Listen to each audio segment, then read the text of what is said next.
We are in the midst of this 21-day plan just to prepare our hearts for Easter. And with these little devotional videos, we're looking at some of the I am statements of Jesus. And the one that we're looking at today is found in John chapter 8, verse 12. Jesus, speaking to a group of people, says, "I am the light of the world. He who follows me will not walk in the darkness, but will have the light of life."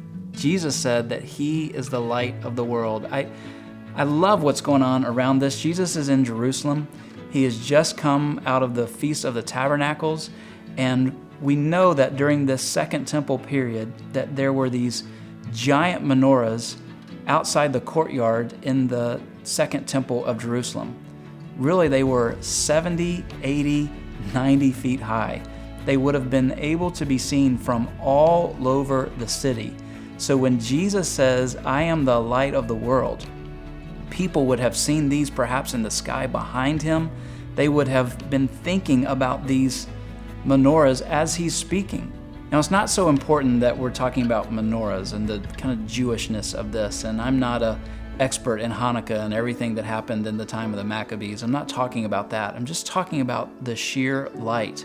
I know from my neighborhood, when there is a football game going on miles in the distance, I can see the lights from the football stadium. I mean, imagine if that football stadium were up on the top of, in northwest Georgia, Kennesaw Mountain or even Lost Mountain, and that light would be shining to the whole world. In fact, what they used to say around Jerusalem is that there was no courtyard in Jerusalem that didn't reflect the light from the temple. And that's what we're supposed to do.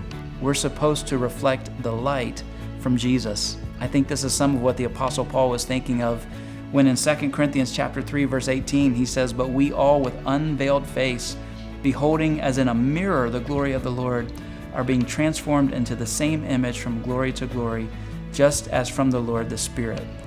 Our lives are to be mirrors, reflections of Jesus. And they can only be that as we continue to love and grow in faith and serve others and to share the story of God with the world and truly become disciples. And as we do that, we can reflect His glory and His life to a world that has a lot of darkness and needs the light of Jesus.